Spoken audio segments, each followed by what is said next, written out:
घर में जब आपने ये बताया, अच्छा ये पहले बताएं घर में किस नंबर पे, घर में कौन कौन है आपके? मेरे फादर साहब का इंतकाल हो गया है। मेरे घर के अंदर मेरी अम्मा है और मेरे मुझसे 2 बड़े भाई हैं। मैं भाइयों में सबसे छोटा हूँ और मुझसे एक छोटी मेरी बहन है। तो बड़े भाइयों का क्या रिएक्शन था जब आपने बोला कि मैं तो कोई काम वाम नहीं करने वाला, मैं जा रहा हूँ एक्टिंग करने?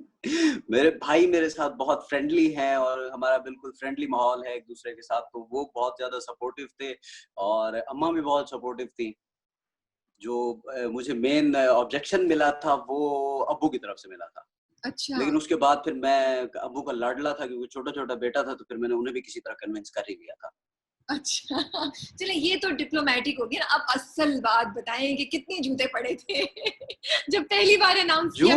जूते आज तक, बिलीव मी, मेरे फादर ने आज तक मुझे हाथ तक नहीं लगाया था। नहीं नहीं, मेरा मतलब था, मैं मजाक की थी। मेरा मतलब था कि फैमिली वालों ने बोला नहीं कि तुम एक अनजान शहर में, वो भी कराची जैसे बड़े शहर में चले जाओगे और तुम अपनी जिंदगी को कुछ, क्योंकि यूजुअली यही रिएक्शन होता है ना फैमिलीज का कि नहीं भाई कोई बिजनेस करो, इंजीनियर बनो, आर्मी में चले जाओ, डॉक्टर बनो। तो कुछ भी, मतलब आपने पहली बार बताया दे वर ऑल सपोर्टिव, सब सही था? हाँ, बिल्कुल सपोर्टिव थे और अब्बू को कराची से इसलिए इनको प्रॉब्लम नहीं थी क्योंकि अब्बू ने अपनी सर्विस नेवी के अंदर कराची के अंदर की थी, तो उस चीज से उनको बिल्कुल प्रॉब्लम नहीं थी। तो मेन प्रॉब्लम जो उनकी थी कि यार ये तुम कौन सा, मतलब किस फील्ड के अंदर जाना चाह रहे हो। ओके। उनको फिर मैंने कन्विंस किया था कि किसी तरह से कि यार let me take a chance, अगर कुछ ना हुआ एडवेंचर है, एडवेंचर समझ लीजिए। अच्छा, आपके फादर नेवी में होते थे? जी जी, मेरे फादर नेवी से थे, फिर उन्होंने रिजाइन कर दिया था वहां से। तो आपने ट्रैवल किया हुआ है या आप, क्योंकि नेवी जो आर्म फोर्सेस में यूजली होते हैं, नेवी, आर्मी या एयरफोर्स में, तो वो लोग घूमते हैं फैमिली, तो आपने ट्रैवल किया हुआ है from one place to another place, या आप लोग नहीं, मेरे पैदा होने से पहले मेरे वालिद ने रिजाइन कर दिया था। ओह ओके ओके ओके, ठीक है ठीक है। अच्छा तो मुझे ये बताएं कि जब आप कराची पहुंचे तो फिर क्या हुआ? कराची कैसा था? कराची वेलकमिंग है क्या? वो मुझे सुनना है कि जब कराची पहुंचे तो क्या क्या हुआ। कराची मिनी पाकिस्तान है, आपको यहाँ हर एथनिसिटी का बंदा मिलेगा, आपको प्रॉब्लम नहीं होती है, मतलब आप कनेक्ट कर सकते हैं लोगों के साथ। आपको पख्तून भी मिलेगा, आपको सिंधी भी मिलेगा, पंजाबी भी मिलेगा, बलोच भी मिलेगा, आपको हर बंदा मिलेगा, तो वो कोई प्रॉब्लम नहीं थी। कराची बहुत वेलकमिंग सिटी है और कराची एक हिसाब से मेरा लव है। Okay okay, do you miss Karachi आजकल? बिल्कुल, आई मिस इट। तो मुझे ये बताइए कि जब अब माशाल्लाह से हर किसी को मालूम है कि गुलजार कौन है, जब आप जाते हैं बाहर तो फैंस का क्या रिएक्शन होता है? कोई हमें फैन का रिएक्शन शेयर करे जो इतना शॉकिंग था या इतने मजे का था कि आपने कहा यार मैं सोच भी नहीं सकता था कि ऐसा होगा। एक जो मतलब मेरी जिंदगी का सबसे बेहतरीन एक्सपीरियंस था, जिसके बारे में मतलब मैं सोचता हूँ तो मुझे लगता है कि हाँ मैंने कुछ किया है। वो एक बच्चा था, वो मियाँ वाली से ट्रेवल करके यहाँ मेरे शहर तक आया है अपने फादर के साथ। उसके कोई रिलेटिव्स थे जहाँ, उनके जरिए से वो मेरे घर तक आया है। बच्चा मुझे मिलने आया हुआ है, मैं बाहर गया हूँ और बच्चा मुझे देख रहा है और उससे बोला कुछ नहीं था। मतलब ये मेरी जिंदगी का ऐसे समझ लें, मतलब कि मैंने कुछ किया है। कंप्लीटिंग एक्सपीरियंस था, कंप्लीट कर दिया था उसने मुझे। वाकई ये तो बहुत टचिंग एक्सपीरियंस होगा टू सी समवन जो एक बच्चा इतनी आपको उससे देख रहा है। फीमेल फैन भी बहुत ढेर सारी हो गई होंगी अब तो। आपको भी आते हैं डीएम में रिश्तों के पैगाम आते हैं आपको इंस्टाग्राम पे भी? बिल्कुल आते हैं, बिल्कुल आते हैं, लेकिन औरतों की इज्जत करना सिर्फ गुलजार हुसैन के ईमान का हिस्सा नहीं है, अदनान समद खान के ईमान का भी हिस्सा है। ओके ओके, अदनान मुझे बताइए कि ये स्क्रिप्ट आप तक पहुंचा कैसे? एहद वफा कैसे आप तक पहुंचा? अहद वफा इस तरह से पहुंचा कि मुस्तफ़ा अफरीदी साहब जो हमारे राइटर हैं, जी जी, उनकी एक डिमांड थी कि ये कैरेक्टर एक सराइकी एक्टर ही प्ले करेगा। ओके।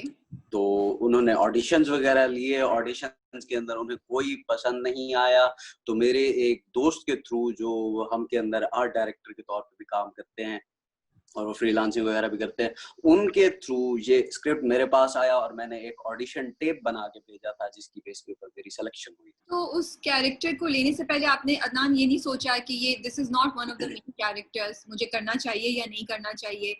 और फिर ये भी कि माशाल्लाह से कास्ट एक दो नहीं, फुल फ्लेश्ड इतनी बड़ी कास्ट, हर कोई बड़ा नाम जो हमारी इंडस्ट्री का है वो उस ड्रामे में था। तो इस चीज ने आपको रोका नहीं? इस चीज से मुझे प्रॉब्लम इस वजह से नहीं थी क्योंकि इस कैरेक्टर के अंदर पोटेंशियल इतना ज्यादा था, मेरे पास मार्जिन इतना ज्यादा था कि मुझे पता था मैं खुल के खेल सकता हूँ। वही चीज थी जिसने मुझे अट्रैक्ट किया इस कैरेक्टर के लिए। लेकिन थोड़ा सा प्रेशर फील हो रहा था कि आज रज़ा मीर? प्रेशर तो बिल्कुल बिल्कुल, मेरा डेब्यू था टीवी के ऊपर, मेरा पहला काम था और फिर इतने बड़े बड़े लोगों के साथ, इतने बड़े मतलब वेल एस्टेब्लिश्ड स्टार्स हैं वो, और सैफ भाई के साथ काम करना, हाँ। मतलब प्रेशर तो था, बिल्कुल था। तो अच्छा, मतलब जब घर वालों को बताया कि यार मुझे ये ऑफर आई है, मैं आज रज़ा मीर और सैफी साहब और इन सब के साथ काम करूंगा, उनका क्या रिएक्शन था? घर वाले बहुत खुश थे, बहुत खुश हुए थे, मुझसे ज्यादा खुश हुए थे घर वाले मेरे। हाँ, और आप भी होंगे कि शुक्र है अल्लाह ने इज्जत रख ली, जो मैं इतना बोल रहा था मेरे पास इतना अच्छा प्रोजेक्ट आ गया। बिल्कुल बिल्कुल, वो घर वालों को भी यही खुशी थी कि इतना बड़ा रिस्क जो हमने लिया है उसका कोई ना कोई फायदा तो हुआ है। ओके, तो मुझे ये बताएं कि जब आप, पहला सीन कौन सा था आपका? ऐदे वफा का सबसे पहला सीन कौन सा शूट किया था? सबसे पहला सीन हमने शूट किया था जिसके अंदर मेरी मूंछें शेव हो रही होती। ओह, वो पहला सीन काफी मुश्किल सीन है बाय द वे वो। जी, वो पहला ही सीन था जिससे वो सीन हुआ है, शूट हुआ है।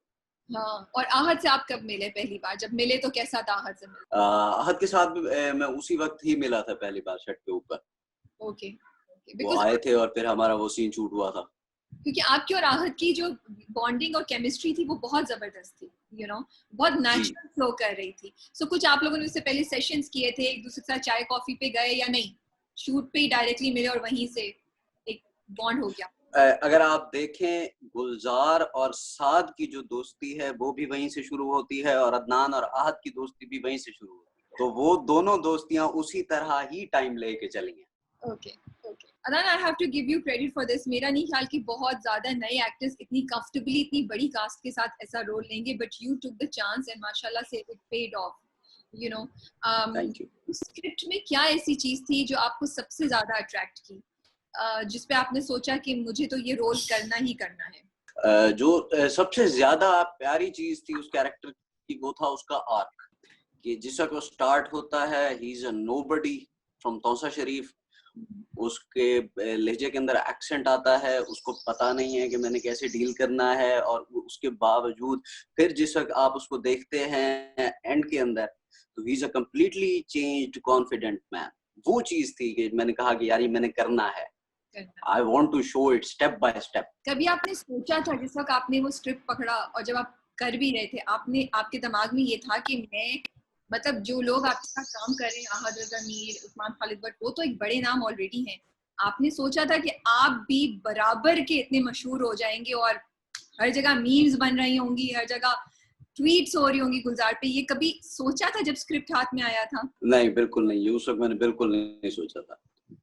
मुझे ये अंदाजा था कि जो हमारा सराइकी बेल्ट है वो इसे बिल्कुल पसंद भी करेगा और एनकरेज भी करेगा, लेकिन जो मुझे नेशन वाइड रिस्पांस मिला है वो ओवरवेलमिंग था मेरे लिए। किस वक्त आपको रियलाइज हुआ? क्या ऐसी ट्वीट हुई, क्या ऐसा मैसेज आया, क्या क्या हुआ आपको रियलाइज हुआ कि यार मेरा तो कैरेक्टर इतना मशहूर हो गया है? जैसे मैंने पढ़ा ऐदे वफा की जान गुलजार, गुलजार, ऐसे मैंने ट्वीट्स पढ़े हैं, मैंने ऐसे मैसेजेस पढ़े हैं। किस टाइम पे आपको रियलाइज हुआ कि वाओ, ये तो एक फिनोमेना बन गया है? पहले एपिसोड के बाद जिस वक्त वो कैरेक्टर वायरल हुआ है, हाँ। मुझे अंदाजा हो गया था कि ये लोगों को बिल्कुल पसंद आया है और मेरी मेहनत पेड ऑफ है।